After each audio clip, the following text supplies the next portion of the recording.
लेकिन स्टोन में, इन्फेक्शन में और कैंसर में अगर सेम सिम्टम्स ही आए तो हम कैसे डिफरेंशिएट करें कि नहीं ये कैंसर वाले लक्षण हैं? अगर कोई इन्फेक्शन हो रहा है तो इन्फेक्शन में आपको दूधिया पेशाब आना शुरू हो रहा है या पेशाब में हल्का ब्लड आना शुरू हो रहा है तो साथ में आपको बुखार जैसे लक्षण भी साथ में रहेंगे, जो कि ठंड लग के आता है। किडनी स्टोन का एक क्लासिकल या फर्स्ट सिम्टम जो होता है वो पेन होता है कि आपको कहीं ना कहीं दर्द से शुरुआत होगी, उसके बाद पेशाब के लक्षण आना शुरू होंगे। कि किडनी में कैंसर कब पनपने लगता है, कब से उसकी शुरुआत होती है, तो कौन से लक्षण हमेशा ध्यान में रखें? अगर आपको कभी भी पेशाब में ब्लड आता है, अगर आपको कमर में कोई दर्द होता है, चाहे हल्का हो रहा हो चाहे तेज हो रहा हो, उस चीज़ को कभी इग्नोर नहीं करना चाहिए। अगर आपको किसी तरह की गठान महसूस होती है पेट में तो आपको उसको कभी इग्नोर नहीं करना चाहिए। किडनी कैंसर ही है किसी पेशेंट को तो अल्ट्रासाउंड में किस तरीके से प्रेजेंट होता है? वो लंप दिखाई देता है या कैसे दिखता जी, एक गठान जैसी या इसको हम लंप कह सकते हैं, वो दिखाई देता है, जो कि किडनी की नॉर्मल संरचना जो कि अल्ट्रासाउंड में नजर आती है उससे थोड़ा सा अलग होता है। तो ऐसा कुछ है कि जिन लोगों का बीपी लंबे समय मतलब से कंट्रोल में नहीं रहा है, जिन लोगों का शुगर लंबे समय तक कंट्रोल में नहीं रहा, उनमें आगे चल करके हो सकता है जी किडनी बिल्कुल। कैंसर? अगर ऐसे कहूँ तो अगर मुख्य कारणों की बात करता हूँ तो ब्लड प्रेशर तीसरे नंबर पे आता है, कि जो कि एक मेजर फैक्टर है कि जिससे कि किडनी में कैंसर डेवलप हो सकता है। ऐसा हो सकता है कि कैंसर या तो दोनों किडनी अफेक्ट करे या सिर्फ एक किडनी अफेक्ट कर सकता है? देखिए, आमतौर पे जो ज़्यादातर केसेस होते हैं उसमें तो कैंसर का इन्वॉल्वमेंट एक ही किडनी में देखा गया है। हाँ। लेकिन जो फैमिलियल कंडीशंस होती हैं जिनमें कि फैमिलीज में या कोई जेनेटिक कंपोनेंट होता है, उसमें कैंसर दोनों गुर्दों को भी एक साथ अफेक्ट कर सकता है, एक के बाद भी अफेक्ट कर सकता है, और एक ही गुर्दे में कई सारे ट्यूमर के फोकस भी हो सकते हैं। ये एक्सेसिव पेन किलर्स का इस्तेमाल हमारे किडनी के लिए बहुत खराब हो सकता है, जो लोग बात बात पे दवा खा लेते हैं। क्या ये एक चांस डेवलप कर सकता है कैंसर होने का? देखिए, मैंने वही बताया कि किडनी कैंसर का जो संभावना है वो खराब किडनीज में ज़्यादा होती है। आप जब दवाइयों का अब्यूज़ करते हैं, एनाल्जेसिक अब्यूज़ करते हैं, बिना डॉक्टरी सलाह के दर्द की दवाइयाँ लंबे समय तक लेते हैं, तो कहीं ना कहीं आप अपनी किडनी को डैमेज कर रहे हैं। दोनों कंडीशंस में मरीजों में किडनी में सिस्ट होने की संभावना और उसमें कैंसर बनने की संभावना बढ़ जाती है।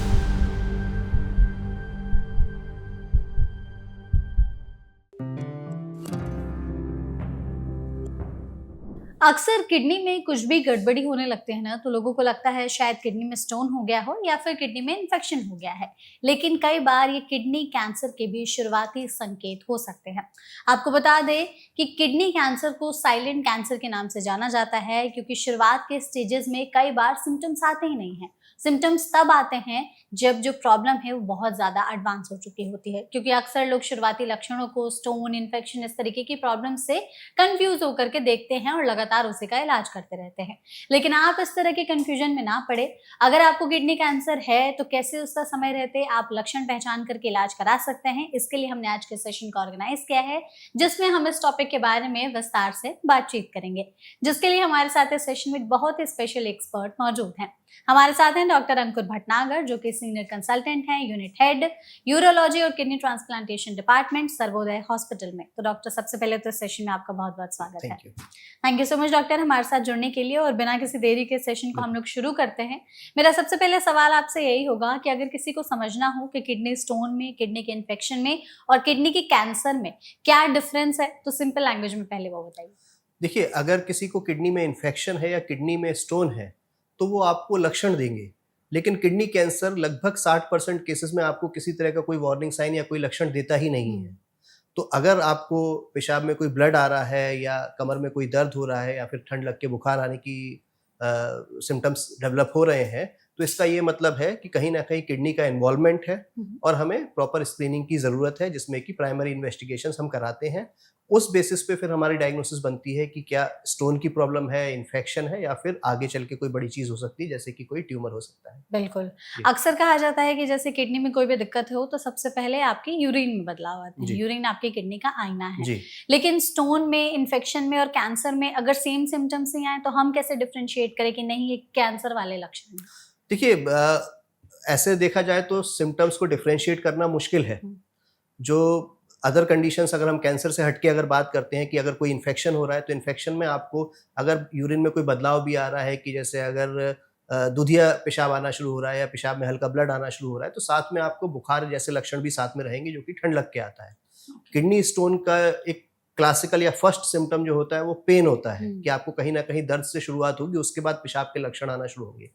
कैंसर इनकी तुलना में बिल्कुल साइलेंट रह सकता है कई बार, और जब आप दूसरी डायग्नोसिस को सोच के, दूसरे निदान को सोच के उसकी टेस्टिंग के लिए जाते हैं, तब कई बार आपको पता चलता है कि किडनी में कोई कैंसर या ट्यूमर है। ओके। अगर जैसे हम कोई भी प्रॉब्लम देख करके ज्यादातर डॉक्टर्स के पास जाते हैं तो सबसे पहले अल्ट्रासाउंड बोलते जी। हैं कि अपनी किडनी का अल्ट्रासाउंड करा जी। लीजिए। तो किडनी के अल्ट्रासाउंड से कैसे पता चलेगा कि उसमें स्टोन है, इन्फेक्शन है या कैंसर वाला कोई गांठ तो नहीं है? नहीं, देखिए अल्ट्रासाउंड अपने आप में एक बहुत अच्छा, हम कह सकते हैं कि प्राइमरी इन्वेस्टिगेशन या प्राथमिक जांच है, जिससे कि हमें स्टोन के बारे में भी जानकारी मिल सकती है और उसमें कोई गठान या ट्यूमर डेवलप हो रहा है उसके बारे में भी जानकारी मिल सकती है। ठीक है। तो जो अगर किडनी कैंसर ही है किसी पेशेंट को तो अल्ट्रासाउंड में किस तरीके से प्रेजेंट होता है? वो लंप दिखाई देता है या कैसे दिखता जी, है? एक गठान जैसी या इसको हम लंप कह सकते हैं वो दिखाई देता है, जो कि किडनी की नॉर्मल संरचना जो कि अल्ट्रासाउंड में नजर आती है उससे थोड़ा सा अलग होता है, जिससे कि रेडियोलॉजिस्ट जो डॉक्टर होते हैं वो उससे डायग्नोस करते हैं और फिर आपको एक हिंट देते हैं कि आपको आगे टेस्टिंग की जरूरत है या नहीं है। तो अगर अल्ट्रासाउंड में ये दिख रहा है कि कोई गांठ जैसी है किडनी के अंदर, जी। तो नेक्स्ट लेवल ऑफ फिर क्या इन्वेस्टिगेशन होता है? देखिए, अगर उनको लगता है कि ये मतलब अगर मैं गठानों को, किडनी में पाए जाने वाले जो लंप है गठान को डिफरेंशिएट करता हूँ तो उनमें से कुछ सिस्ट होती हैं जो कि अपने आप में एक तरह से बिनाइन होती हैं, नॉन कैंसरस कहना चाहिए आम भाषा में कि नॉन कैंसर होती हैं। वो अल्ट्रासाउंड पे कई बार वो डायग्नोस कर लेते हैं विथ 100% एक्यूरेसी कि हाँ ये एक सिस्ट है जो कि पेशेंट को नुकसान नहीं करने वाली है। इसके अलावा अगर कोई सॉलिड टाइप की, मतलब सॉलिड का कहने का मतलब ये है कि गठान के अंदर कुछ ना कुछ सब्सटेंस है, तो उस केस में वो हमें एक हिंट देते हैं कि इसमें ट्यूमर हो सकता है और आगे चल के हमें सीटी स्कैन या एमआरआई कराने की जरूरत होती है, जो कि एक डेफिनेटिव इन्वेस्टिगेशन है जो कि आपको एक 100% श्योरिटी के साथ प्रूव करके देगा कि ये कैंसर है।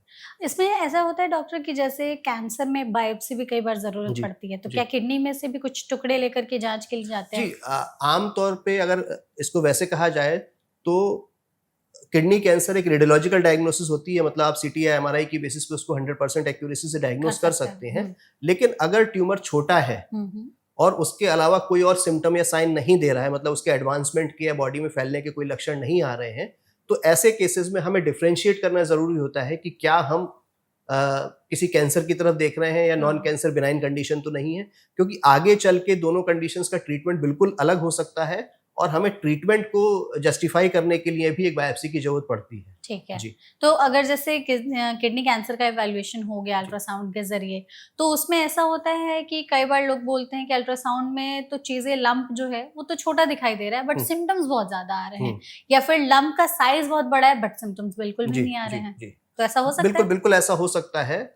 किडनी के किस हिस्से को ट्यूमर इन्वॉल्व कर रहा है या लंप इन्वॉल्व कर रहा है उस पर डिपेंड करता है कि वो क्या सिम्टम्स दे सकता है। किडनी की संरचना के हिसाब से कुछ ट्यूमर बाहर की तरफ एक्सपेंड करते हैं जो कि किडनी के कैप्सूल को स्ट्रेच करते हैं, तो वो दर्द का कारण हो सकते हैं भले ही वो छोटे क्यों ना हो। और कुछ ट्यूमर्स जो है वो किडनी के पेशाब बनाने वाले हिस्से की तरफ मूव करते हैं बढ़ते समय, तो वो पेशाब में ब्लीडिंग जैसे सिम्टम्स दे सकते हैं, फिर चाहे वो छोटे हो चाहे बड़े हो। कई बार सब्सटेंस के बीचों बीच अगर कोई ट्यूमर ग्रो कर रहा है तो ना ही बाहर की तरफ कैप्सूल को स्ट्रेच करेगा और ना ही अंदर की तरफ जो है कलेक्टिंग सिस्टम को इन्वॉल्व करेगा। कलेक्टिंग सिस्टम मतलब वो हिस्सा होता है जहां पेशाब इकट्ठा होता है निकलने से पहले, बनने के बाद। तो अगर उस हिस्से को इन्वॉल्व नहीं कर रहा है गठान या ट्यूमर, तो फिर वहां पे ब्लीडिंग जैसे लक्षण नहीं आएंगे। तो कई बार ट्यूमर काफी साइज बड़ा हो जाता है लेकिन पेशेंट्स को पता ही नहीं चलता है कि उनको ट्यूमर है। बिल्कुल। जैसे किडनी के बहुत सारे फंक्शंस बोले जाते हैं कि खून फिल्टर करता है, गंदगी निकालता है, तो अगर किडनी कैंसर हो गया है किसी को, तो क्या इससे किडनी के काम करने की क्षमता भी कम हो जाती है? नहीं, ऐसा नहीं देखा गया है। किडनी का जो कैंसर होता है अगर किडनी के पर्टिकुलर हिस्से में शुरू हो रहा है तो बाकी किडनी नॉर्मल पाई जाती है और अपने नॉर्मल एफिशिएंसी से काम कर रही है। बिल्कुल। तो अगर हम लक्षणों की बात करते हैं तो आप प्लीज हमें लिस्ट ऑफ सिम्टम्स जरूर बता दीजिए कि अगर किसी को भी किडनी कैंसर है तो शुरुआती संकेत कैसे दिखाई देंगे, फिर वो जिस हिसाब से आगे के स्टेजेस में बढ़ेगा तो एडवांस सिम्टम्स तक किस तरीके से दिखाई देता है? देखिए, अगर मैं सिम्टम्स की बात करता हूँ तो जैसे मैंने पहले भी बताया कि ऑलमोस्ट 60% के आसपास जो ट्यूमर्स होते हैं वो बिना किसी लक्षण के होते हैं। आप किसी और कारण से अगर कोई अल्ट्रासाउंड वगैरह जांच कराते हैं तो उसमें पकड़ में आता है कि किडनी में गठान भी है, अब इसके इलाज की आगे वर्कअप की निदान की जरूरत है। जो किडनी के क्लासिकल लक्षण होते हैं किडनी ट्यूमर के, जैसे कि कमर में दर्द होना, पेशाब में खून आना, पेट में कोई गठान जैसी महसूस होना, ये तो काफी एडवांस स्टेज बताते हैं कि ट्यूमर का साइज इतना बड़ा हो गया है कि वो किडनी को भी स्ट्रेच कर रहा है, आसपास के अंगों पे भी दबाव डाल रहा है, इस कारण से दर्द भी बन रहा है आपको और एक गठान या लंप जैसी पेट में फील हो रही है। इसके अलावा जैसे मैंने बताया जब वो कलेक्टिंग सिस्टम वाले पार्ट में जब जाता है तो वो ब्लीडिंग का रिस्क भी कर सकता है। तो ये सारी चीजें तभी आती हैं जब किडनी ट्यूमर का साइज बढ़ चुका होता है। ठीक है, ठीक है, इसीलिए किडनी ट्यूमर के लिए जो स्क्रीनिंग प्रोटोकॉल्स हैं वो हाई रिस्क इंडिविजुअल्स के लिए ही बताए जाते हैं। बाकी सभी का ये कहा जाता है कि आप किसी भी कारण से अगर कोई जांच कराते हैं तो उसमें थोड़ा सा विजिलेंट रहें कि किडनी में अगर किसी तरह का कोई कमी बताई जाती है तो तुरंत किसी यूरोलॉजिस्ट से संपर्क करें। अगर किसी को पहले किडनी स्टोन हुआ है तो क्या उनके चांसेस बढ़ जाते हैं कैंसर होने के? नहीं, ऐसा कोई वो नहीं लिंक नहीं देखा गया है कि अगर पहले कोई स्टोन है। हाँ, अगर स्टोन का सही समय पे इलाज भी करवा लिया गया है तो कोई उनको इस तरह का नहीं है कि सर्जिकल कोई कंडीशन है जिसका मतलब ऑपरेशन के बाद कोई ट्यूमर बनने की संभावना है, वैसा भी कोई चांस नहीं है। सेम विद किडनी इन्फेक्शन, अगर बार बार किडनी में इन्फेक्शन हो रहा है तो क्या ये एक अलार्मिंग साइन है कैंसर? अगर बार बार किडनी में इन्फेक्शन हो रहा है और उससे अगर किडनी की फंक्शनैलिटी अफेक्ट हो रही है, किडनी में क्रोनिक किडनी डिसीज डेवलप हो रही है, तो ऐसे कंडीशंस में अगर जब सीकेडी जिसको हम कहते हैं क्रोनिक किडनी डिसीज वो डेवलप हो जाती है तब थोड़ा सा ट्यूमर होने के चांस बढ़ जाते हैं। अदरवाइज बार बार इन्फेक्शन से भी किडनी में ट्यूमर होने के कोई चांस नहीं होते। अक्सर ना देखा गया है डॉक्टर कि कई लोगों के किडनी का साइज जो है वो जन्म से ही छोटा होता है, बहुत बाद में उनको ये चीज पता चलती है जब अल्ट्रासाउंड कभी ऐसे भूले भटके करा लिया तो जिन लोगों की किडनी का साइज छोटा है एक किडनी का, तो क्या उनमें चांसेस है कैंसर होने का? देखिए, जो नेचुरली जिनका साइज अगर छोटा आया है कि जो जन्म से ही बन के किडनी इस तरह से आई है तो उनमें आमतौर पर कोई ऐसी संभावना होती नहीं है, क्योंकि किडनी का साइज जरूर छोटा हो गया है लेकिन उसकी जो संरचना होती है वो नियर नॉर्मल होती है। क्योंकि साइज छोटा है तो उसकी फंक्शनल कैपेसिटी कम हो जाती है, तो आमतौर पर इस तरह की किडनीज दूसरी गुर्दे के मुकाबले या दूसरी किडनी के मुकाबले कम काम करती है। लेकिन कैंसर होने की संभावना ऐसा उनमें नहीं पाई जाती है। ठीक है, और सेम अगर जैसे किडनी में सूजन आ जाए या किडनी किसी कारणवश सिकुड़ने लगे, कई बार खुद से किडनी का साइज छोटा होने लगता है, तो ये भी बताता है कि शायद कैंसर तो नहीं पनप रहा है। देखिए, ज्यादातर किसी ना किसी कारण से किडनी में सूजन आएगी कि कोई पेशाब के फ्लो में अगर रुकावट आ रही है, चाहे वो पथरी के कारण हो, चाहे कोई सिकुड़न नली में सिकुड़न के कारण हो, है ना, या बाहर से कोई कंप्रेशन आ रहा हो, तो इस कंडीशन में किडनी में सूजन आ जाती है। लेकिन उस सूजन से भी कोई ट्यूमर होने की संभावना नहीं होती है। जैसा मैंने बताया कि अगर लंबे समय तक किडनीज की प्रॉब्लम किसी भी तरह से बनी रहती है कि आपका किडनी क्रोनिक किडनी स्टेज में पहुंच जाता है, किडनी फेल कर जाती है, उनकी जो संरचना अंदरूनी उसमें बदलाव आने लगते हैं, तब एक चांस बनता है कि आपको आगे चल के किडनी कैंसर की रिस्क जो है वो आम आदमी के मुकाबले ज्यादा हो सकती है। या फिर आप इन प्रॉब्लम्स के कारण अगर डायलिसिस डिपेंडेंट हो जाते हैं कि किडनी आपकी दोनों बिल्कुल फेल हो चुकी है, आप डायलिसिस पे आ गए हैं, तो उन मरीजों में भी कैंसर होने की संभावना आम पॉपुलेशन के मुकाबले बढ़ जाती है।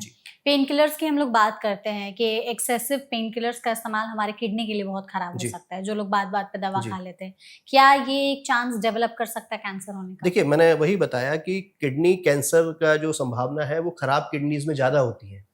आप जब दवाइयों का अब्यूज करते हैं, एनाल्जेसिक अब्यूज करते हैं, बिना डॉक्टर की सलाह के दर्द की दवाइयां लंबे समय तक लेते हैं, तो कहीं ना कहीं आप अपनी किडनी को डैमेज कर रहे हैं। फिर वही कंडीशन जो मैंने सीकेडी जिसका बार बार मैं जिक्र कर रहा हूँ, वो कंडीशन आती है, कई बार किडनी फेल हो जाती है, आप डायलिसिस पे आती है। तो इन दोनों कंडीशंस में मरीजों में किडनी में सिस्ट होने की संभावना और उसमें कैंसर बनने की संभावना बढ़ जाती है। बिल्कुल।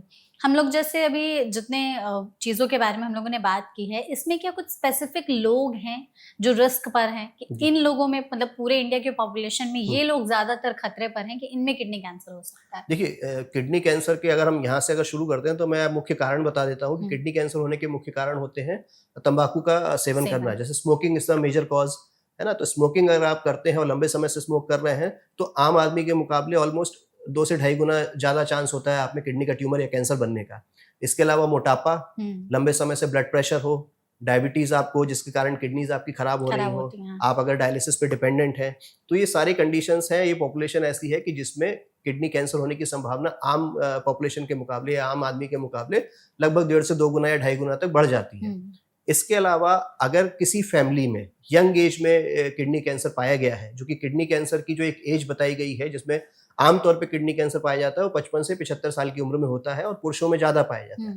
लेकिन अगर घर में कोई फैमिली मेंबर है जिसमें 40 या उससे कम की उम्र में किडनी कैंसर डायग्नोज हुआ है, तो ये कहीं ना कहीं एक फैमिलियल यानी जेनेटिक एक डायमेंशन बताता है कि उस कारण से भी हो सकता है।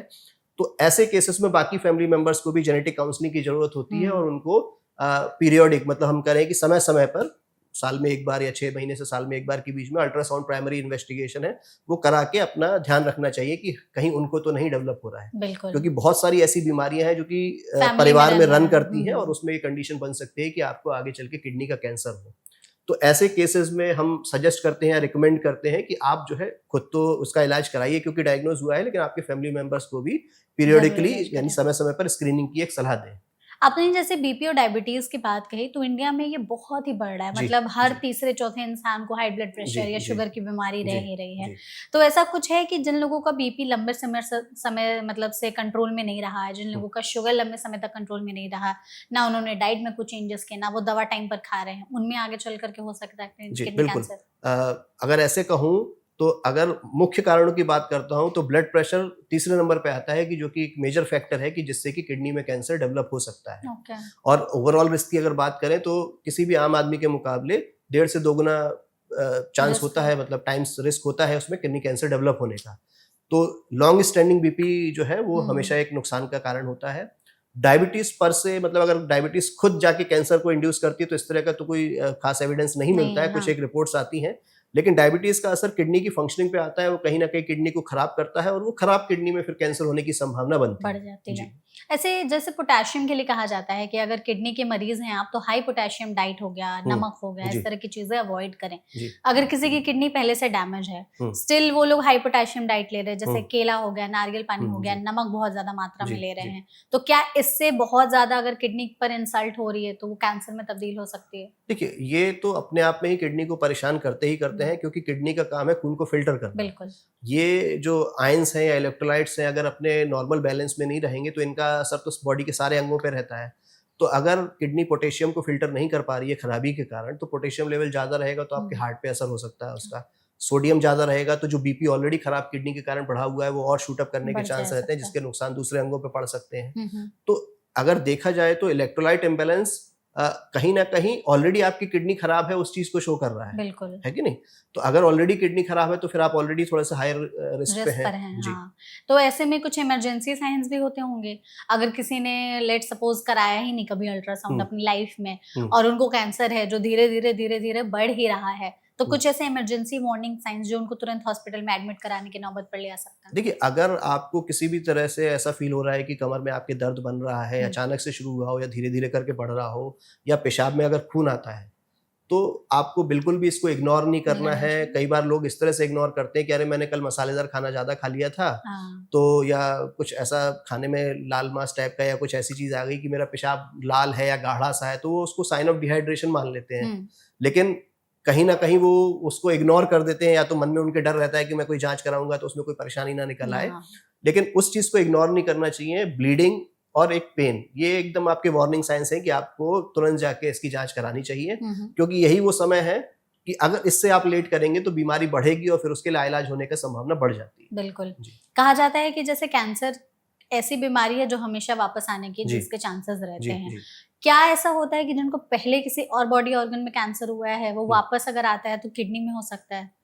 देखिए, जैसे बॉडी के सभी कैंसर्स की एक टेंडेंसी होती है कि वो जिस अंग से शुरू होते हैं, उसके अलावा खून के उससे फैल के फैल बाकी के अंगों को भी इन्वॉल्व कर लेते हैं। हुँ, तो अगर किसी को, किसी भी इंसान को बॉडी के किसी अंग में कैंसर है और उसका जो भी ट्रीटमेंट चल रहा है कंप्लीट, इनकम्प्लीट, तो उस कैंसर को दूसरे अंगों में फैलने की संभावना होती है। और चूंकि पूरे शरीर का ब्लड जो है किडनी के थ्रू फिल्टर होके जा रहा है, तो वहां पे भी संभावना बन जाती है कि वो उस अंग का कैंसर मेटास्टेसाइज होके इस अंग में भी, किडनी में भी आ जाए। हुँ, अदरवाइज दूसरे अंग में कैंसर है, ये आपकी किडनी में कैंसर होने की टेंडेंसी को नहीं बढ़ाता है। अच्छा। जी।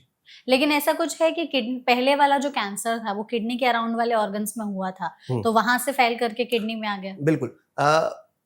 जो ट्यूमर्स होते हैं या कैंसर्स होते हैं, उनकी टेंडेंसी होती है कि वो जिस अंग से शुरू होते हैं उसके अलावा बहुत दूर के अंग में भी जाके फैल सकते हैं ब्लड स्ट्रीम के द्वारा, या फिर वहीं बढ़ते हुए लोकली जो आसपास के अंग हैं उनको इन्वॉल्व कर लेते हैं। हुँ, हुँ, हुँ। तो ये सभी कैंसर्स की टेंडेंसी होती है कि उनमें एक अनकंट्रोल्ड या बिल्कुल अनियंत्रित जो ग्रोथ होता है या कोशिकाओं का विभाजन होता है, तो जब वो ग्रोथ अनकंट्रोल हो जाता है तो लोकल एरिया में, मतलब आसपास के अंगों को भी इन्वॉल्व करते हैं और इसके अलावा दूसरे जो रिमोट ऑर्गन्स हैं वहां पे जाके भी अफेक्ट करते हैं। बाय बर्थ तो हमें वैसे ज़्यादातर लोगों की 2 किडनीज़ होती जी। हैं। ऐसा हो सकता है कि कैंसर या तो दोनों किडनी अफ़ेक्ट करे या सिर्फ़ एक किडनी अफ़ेक्ट कर सकता है? देखिए, आम तौर पे जो ज़्यादातर केसेज़ होते हैं, उसमें तो कैंसर का इन्वॉल्वमेंट एक ही किडनी में किडनी देखा में गया रहता है। है, हाँ। लेकिन जो फ़ैमिलियल कंडीशंस होती हैं, जिनमें कि फ़ैमिलीज़ में या कोई जेनेटिक कंपोनेंट होता है, उसमें कैंसर दोनों गुर्दों को भी एक साथ अफ़ेक्ट कर सकता है, एक के बाद भी अफ़ेक्ट कर सकता है, और एक ही गुर्दे में कई सारे ट्यूमर के फ़ोकस भी हो सकते हैं। ओके। जी। तो ऐसे में अगर जैसे किसी की एक किडनी में कैंसर है, तो क्या किसी का मतलब अगर इलाज में वो किडनी निकालनी पड़ गई तो एक किडनी के सहारे जिंदगी जी जा सकती जी, है? बिल्कुल, बिल्कुल। मतलब इसको अगर मैं आपको एक उदाहरण की तरह समझाना चाहूँ तो बिल्कुल आसानी से आप समझेंगे कि आपने किडनी ट्रांसप्लांट जो हम करते हैं सुना होगा, तो उसमें क्या होता है, एक स्वस्थ इंसान अपने शरीर से एक गुर्दा अपनी स्वेच्छा से दान करता है अपने हाँ। किसी रिलेटिव को या मित्र को। हुँ, तो अब जब उसका दान कर दिया उसने तो वो अपने शरीर में उसके एक ही गुर्दा है। हुँ।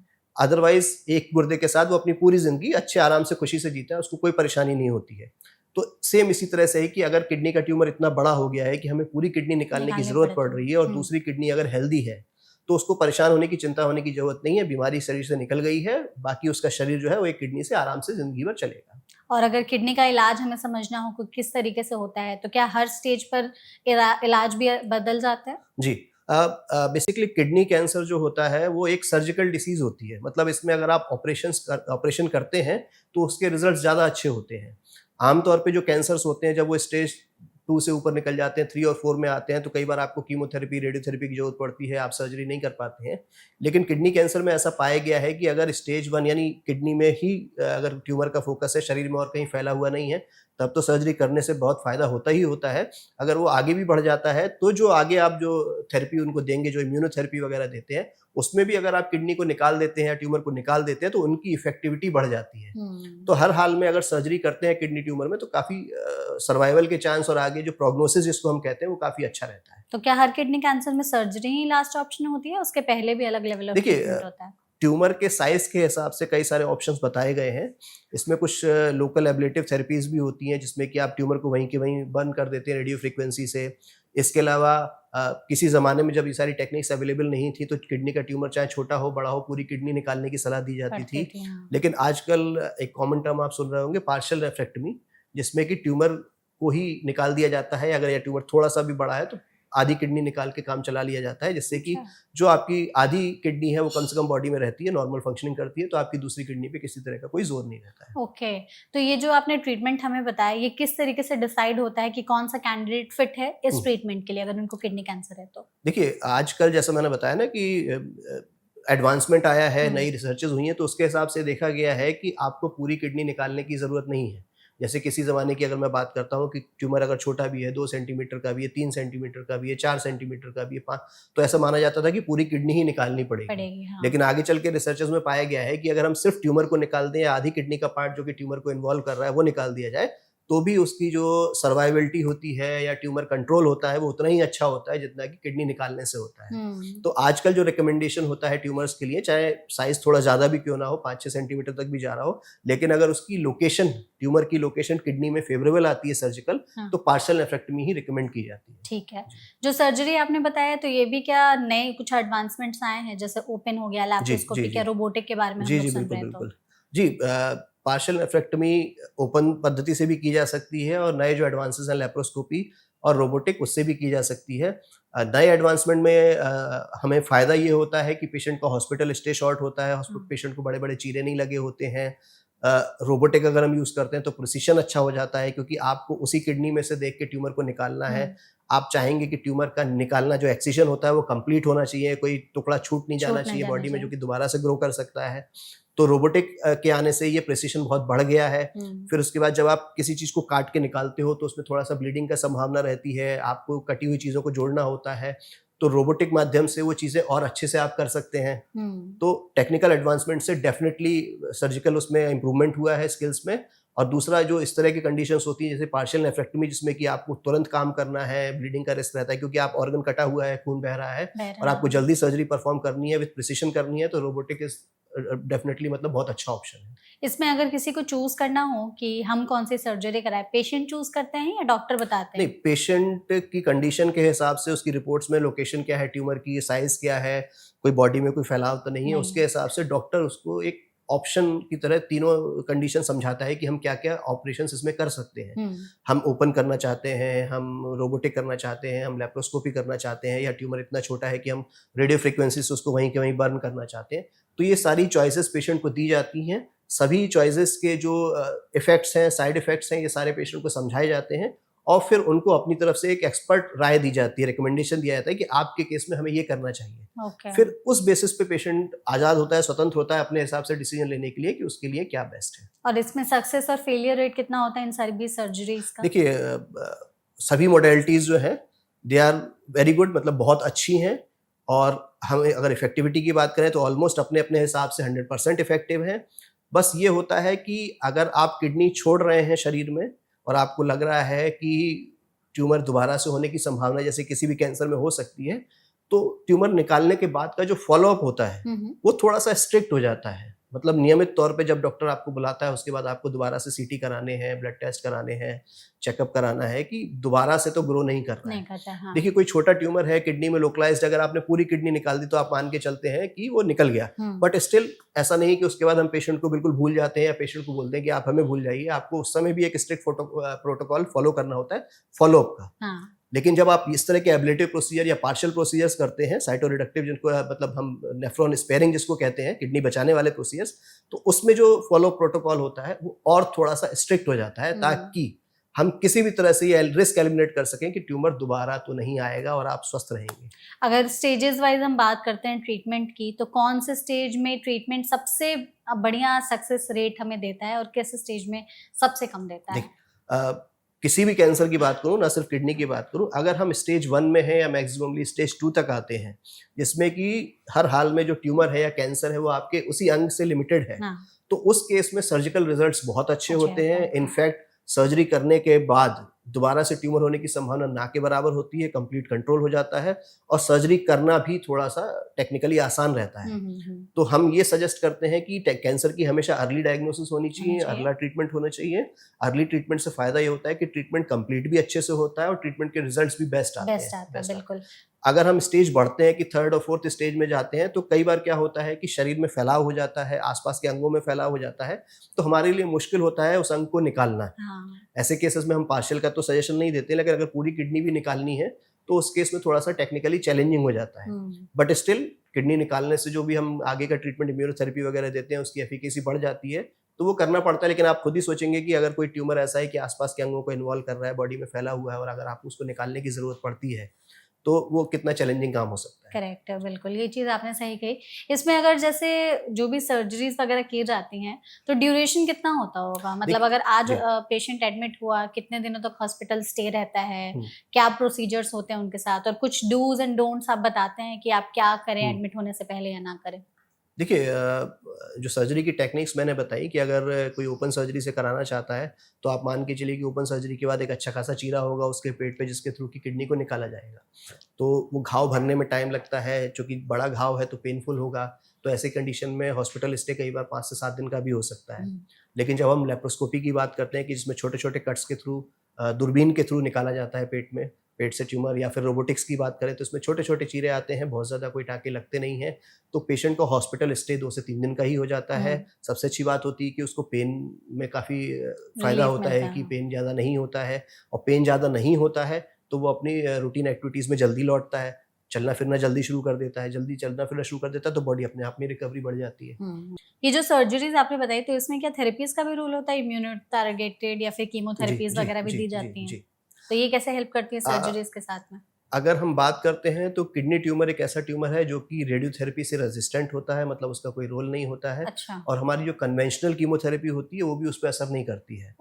तो कुछ इम्यूनिटी, जो बॉडी का इम्यून रिस्पॉन्स होता है उसके हिसाब से, चूंकि वो रिस्पॉन्स करता है ट्यूमर बॉडी के इम्यून मैकेनिज्म को, तो उसके हिसाब से इम्यूनोथेरेपी डेवलप की गई है और कुछ मेटाबॉलिक पाथवे के हिसाब से टारगेटेड थेरेपी डेवलप की गई है। तो अगर हम इसको शाब्दिक उसके हिसाब से हटा दिया है और इस तरह से अगर समझें, लाइक टू लाइक कंपेयर करना है जिसको कहते हैं, तो इसको हम किडनी कैंसर की कीमोथेरेपी की तरह मान सकते हैं। और ये आमतौर पे स्टेज 3-4 कैंसर में ही देने की रिकमेंडेशंस होती हैं। इसमें जो थेरेपीज वगैरह दी जाती हैं तो आपने कहा कि इसमें कीमो और टारगेटेड का रोल नहीं होता। हाँ, मतलब टारगेटेड का और इम्यूनोथेरेपी का रोल होता है। कीमोथेरेपी तो आपने जो हमें थेरेपीज बताया, इसमें आपने बताया कि कुछ थेरेपीज का इसमें कोई रोल नहीं होता, जो मेजर है वो आपने हमें समझा दिया। डाइट का कुछ होता है रोल डॉक्टर की? जैसे अब किडनी कैंसर हो गया, आपका इलाज चल रहा है या इलाज खत्म हो गया, अब आप रिकवरी वाले फेज में, तो डाइट में कुछ रिस्ट्रिक्शंस रहेंगे? नहीं, सच डाइट में कोई रिस्ट्रिक्शन नहीं होता है। ये एक सर्जरी है, कैंसर की सर्जरी है, बट आम सर्जरी की तरह होती है।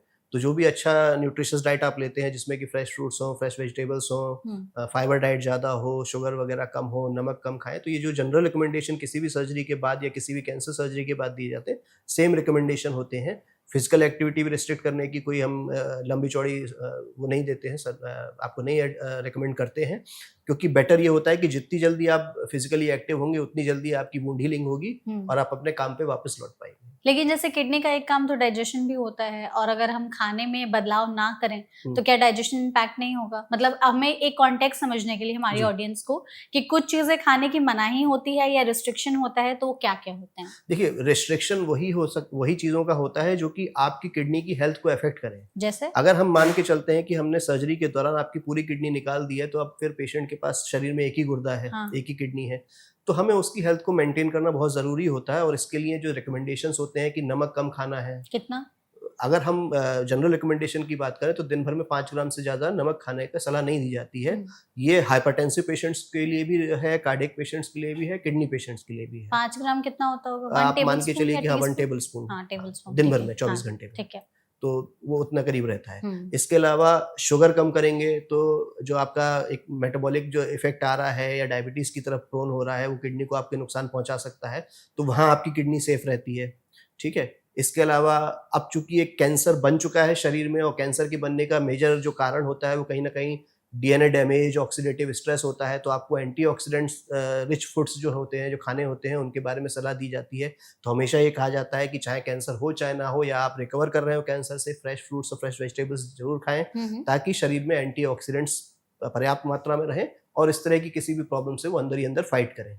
लेकिन जैसे आपने कहा कि किडनी के लिए कुछ मनाही हो जाती है, तो ऐसे फ्रूट्स हैं, ऐसे वेजिटेबल्स हैं जो पोटेशियम में बहुत ज्यादा हाई होते हैं, बनाना हो गया, नारियल पानी हो गया, चुकंदर हो गया, पालक हो गया, तो इनको खा सकते हैं या इनमें भी रिस्ट्रिक्शंस होते हैं? नहीं, इनको आप आराम से खा सकते हैं। जैसे मैंने बताया कि किडनी का ट्यूमर अगर एक किडनी को इन्वॉल्व कर रहा है और आपकी दूसरी किडनी हेल्दी है, जो कि आपकी जांचों में पहले ही पता चल जाता है, तो एक किडनी पर्याप्त होती है आपके शरीर को स्वस्थ रखने के लिए। हाँ। और जिस हिसाब से आपकी डाइट होती है कि आप डाइट में अगर डेली नारियल पानी भी ले रहे हैं या फ्रेश फ्रूट्स या फ्रूट जूसेस ले रहे हैं, जिनको कि हम हाई सोडियम फूड्स कहते हैं, तो वो भी आप आराम से कंज्यूम कर सकते हैं, क्योंकि एक किडनी पर्याप्त मतलब एकदम एडिक्वेट होती है, उसमें इतनी शक्ति होती है कि वो पोटेशियम को आराम से शरीर से फिल्टर कर सकती है और आपको रिस्ट्रिक्शन की जरूरत नहीं है। इसमें ना आपने डॉक्टर सोडियम बोल दिया था एक जगह, हाँ, इसको फिर से रिपीट कर दीजिएगा। हाँ, कट करके यहाँ से। हाँ। ठीक है। तो देखिए, जैसे मैंने आपको बताया कि अगर गुर्दे में जो कैंसर है और आपने वो गुर्दा निकाल दिया है और मरीज के पास अब एक गुर्दा बच गया है, तो एक गुर्दा काफ़ी होता है बॉडी की नॉर्मल फंक्शनिंग के लिए, खून को आराम से फिल्टर करने के लिए। तो ऐसी कंडीशन में अगर हम इस तरह के चीज़ें खाने में लाते हैं जिसमें कि पोटेशियम ज़्यादा होता है, जैसे कि फ्रेश फ्रूट्स हो गए, फ्रूट जूसेस हो गए, वेजिटेबल हो गया, नारियल पानी वगैरह हो गया, तो हमारा जो गुर्दा है बचा हुआ है, वो उसमें इतनी शक्ति होती है कि वो आराम से खून को फिल्टर कर सकता है, पोटेशियम के लेवल को नॉर्मल कर सकता है। तो इन चीज़ों को रिस्ट्रिक्ट करने की ज़रूरत नहीं है। बट ये बताया गया है कि किसी भी चीज़ का सेवन ना एक एडिक्वेट यानी पर्याप्त मात्रा में ही करना चाहिए। किसी भी चीज़ की अधिकता आप करेंगे तो कहीं ना कहीं नुकसान करेगा। अगर पोटेशियम ज़्यादा है, किडनी पे नुकसान नहीं कर रहा है, तो दूसरे अंगों को नुकसान पहुंचा सकता है। लेकिन ये तो उनके लिए है ना जिनका एक किडनी बचा हुआ है, जिनके दोनों किडनी में कैंसर फैला हुआ है, दोनों किडनी निकाल दी गई है, फिर उनके लिए नहीं, जिनकी दोनों किडनी निकाल दी गई है तो कहीं ना कहीं या तो वो डायलिसिस डिपेंडेंट हो गए हैं, आगे ट्रांसप्लांट करवाने के उसमें इच्छुक रहते हैं, तो ऐसे केसेस में तो अब बॉडी में कोई फिल्टरिंग ऑर्गन है नहीं। तो अगर आप ऐसा पदार्थ खाएंगे जिसमें कि पोटेशियम की मात्रा ज़्यादा है, जिसको कि शरीर को मेंटेन रखना है, उसको निकालना है, एक्सक्रीट करना है, तो ऐसे केसेस में तो बिल्कुल साफ समझाया गया है कि पोटेशियम रिच जो फूड होते हैं उनको अवॉइड करना चाहिए। बहुत हाई प्रोटीन नहीं लेना चाहिए, क्योंकि वो भी आप उसको ब्रेक डाउन करके मेटाबोलाइज नहीं कर पा रहे हैं अच्छे से। तो ये तो उन केसेस में कंप्लीट रिस्ट्रिक्शन में आता है। मतलब अगर एक किडनी में कैंसर है, एक निकालनी पड़ गई है, तो आप मॉडरेशन में खा सकते हैं। बिल्कुल बिल्कुल। लेकिन दोनों किडनी निकाल दी गई है तो बिल्कुल तो बिल्कुल रिकमेंडेड नहीं है। आपको बहुत ही सोच समझ के उसको खाने की जरूरत है। ठीक है। हम चाहते हैं एक बार आप ये जरूर बता दें कि अगर दोनों किडनी में कैंसर फैल चुका है तो इसमें डायलिसिस और ट्रांसप्लांटेशन इनकी नौबत कब आ जाती है और ये प्रोसेस कैसे होता है? देखिए, अगर दोनों किडनी में कैंसर फैल गया है और हम सर्जिकल टेक्निक से किसी भी तरह से दोनों किडनीज को नहीं बचा सकते हैं, मान लीजिए कोई दोनों गुर्दे इन्वॉल्व है लेकिन ट्यूमर एक ही एक फोकस है, तो आप दोनों में पार्शियल नेफ्रेक्टमी करके किडनी को प्रिजर्व कर सकते हैं, बचा सकते हैं। लेकिन अगर कई सारे हिस्सों में, एक ही गुर्दे के कई सारे हिस्सों में कैंसर है और दोनों गुर्दे इस तरह से सेम इन्वॉल्व अगर हैं, तो ऐसे केसेस में आपको दोनों गुर्दे निकालने पड़ सकते हैं और उस कंडीशन में पेशेंट को समझाया जाता है कि अब चूंकि शरीर में कोई गुर्दा नहीं है, तो अब आपको खून फिल्टरिंग का जो काम है वो आपको डायलिसिस पे डिपेंड होकर ही करना पड़ेगा। अब इसमें मरीज के पास चॉइस रहती है कि क्या वो लंबे समय तक डायलिसिस डिपेंडेंट रहना चाहता है या वो आगे अपनी क्वालिटी ऑफ लाइफ इंप्रूव करने के लिए, अपनी फंक्शनिंग नॉर्मल करने के लिए ट्रांसप्लांट की ओर जाता है। तो फिर उसके हिसाब से आगे के प्रोटोकॉल्स उसको समझाए जाते हैं कि अगर वो ट्रांसप्लांट कराना चाहता है तो फिर उसको एक डोनर की ज़रूरत पड़ेगी, कितना समय वेट करना है कैंसर ट्रीटमेंट के बाद, क्योर होने के बाद, कि हम उसको फिट कर सकते हैं कि अब वो ट्रांसप्लांट करा सकता है। या अगर ट्रांसप्लांट का कोई डोनर अवेलेबल नहीं है, उसको किसी तरह से किडनी की संभावना नहीं है मिलने की, तो फिर उसको डायलिसिस कराना है, कैसे कराना है, कितने कितने दिन में कराना है, क्या प्रोटोकॉल कराना है, वो नेफ्रोलॉजिस्ट से संपर्क करके वो अपना एक शेड्यूल बना सकता है। बिल्कुल। तो इन सभी चीज़ों का जो है वो मेजर चेंजेस होते हैं आपके शरीर में, तो ध्यान रखना होता है। एक बार आप बस जाते-जाते as a final go to home message हमारी ऑडियंस के लिए ज़रूर बता दें कि किडनी में कैंसर कब पनपने लगता है, कब से इसकी शुरुआत होती है, तो कौन से लक्षण हमेशा ध्यान में रखें, ऐसे रेड फ्लैग्स जो आपको बताते हैं कि आपको तुरंत किसी नेफ्रो या ऑन्को के पास जाने की ज़रूरत है। देखिए, किडनी कैंसर जैसा कि मैंने बताया एक साइलेंट ट्यूमर है, तो हमें कोई भी अगर लक्षण छोटे से छोटा मिलता है तो हमें उसके बारे में बहुत ध्यान से ध्यान रखना चाहिए। ऐसा नहीं कि हम उसको इग्नोर कर दें, क्योंकि हो सकता है कि वो हमें एक ही मौका दे रहा हो अर्ली डायग्नोसिस का। करेक्ट। तो अगर आपको कभी भी पेशाब में ब्लड आता है तो आप उसको छोटा मोटा इन्फेक्शन, डिहाइड्रेशन समझ के कभी भी इग्नोर नहीं करना चाहिए। हमें कोशिश ये करनी चाहिए कि उसका एक इवैल्यूएशन हो जाए। अगर किसी कारण से आपने, चाहे वो प्रिवेंटिव चेकअप के दौरान होता है या किसी रिक्रूटमेंट या भर्ती के दौरान पेशाब का टेस्ट कराया है और उसमें अगर हिमेचूरिया यानी ब्लड आया है माइक्रोस्कोपिक, तो उसको कभी इग्नोर नहीं करना चाहिए कि हमें लगता है कि पेशाब तो मुझे साफ आ रहा था, रंग तो दिखा नहीं है, तो टेस्ट में आ गया होगा, तो इस बात को कभी इग्नोर नहीं करना चाहिए। अगर आपको कमर में कोई दर्द होता है, चाहे हल्का हो रहा हो चाहे तेज हो रहा हो, उस चीज़ को कभी इग्नोर नहीं करना चाहिए। अगर आपको किसी तरह की गठान महसूस होती है पेट में, तो आपको उसको कभी इग्नोर नहीं करना चाहिए। हम ये रिकमेंड करते हैं कि एक जो ब्लड टेस्ट है या प्रिवेंटिव चेकअप है, साल में एक बार ज़रूर कराते रहना चाहिए, ताकि आपको एक बेसिक अपनी बॉडी के बारे में पता चले। और कहीं भी आपको डाउट होता है कि हाँ मुझे कुछ और हो सकता है, तो तुरंत स्पेशलिस्ट से मिलिए, यूरोलॉजिस्ट से मिलिए, ऑन्को सर्जन से मिलिए और वो आपको गाइड करेंगे कि आगे क्या करना चाहिए। तो इससे क्या होगा कि एक ऐसी बीमारी जो कि हमें कम से कम लक्षण दे रही है, वो जब हमें एक मौका दे रही है तो हम उसको ना चूकें, क्योंकि अर्ली डायग्नोसिस से ही अर्ली ट्रीटमेंट प्लान किया जा सकता है और अर्ली ट्रीटमेंट से ही आपकी सर्वाइबिलिटी ऑलमोस्ट 100% रहती है किडनी ट्यूमर्स के केस में। बिल्कुल। तो इन सभी रेड फ्लैग्स का ध्यान रखें हमेशा, और अगर थोड़े से भी कुछ बदलाव लग रहे हैं तो जैसा कि डॉक्टर ने बताया, तुरंत एक हेल्थ एक्सपर्ट से जाकर के मिले। Thank you so much doctor हमारे साथ जुड़ने के लिए और अपना कीमती वक्त हमें देने के लिए। आई होप आपने भी सेशन एंजॉय किया। मैंने एंजॉय किया। Thanks for calling me. Thank you and thank you so much audience इस वीडियो को यहाँ तक देखने के लिए। अगर आपके मन में किडनी कैंसर से जुड़े हुए कुछ और सवाल है तो प्लीज कमेंट सेक्शन के जरिए पूछेगा, हम पूरी कोशिश करेंगे एक्सपर्ट के जरिए सभी सवालों के जवाब देने के। ऐसे और भी सेशंस के लिए फॉलो करते रहिए एनबीटी लाइव। Thank you.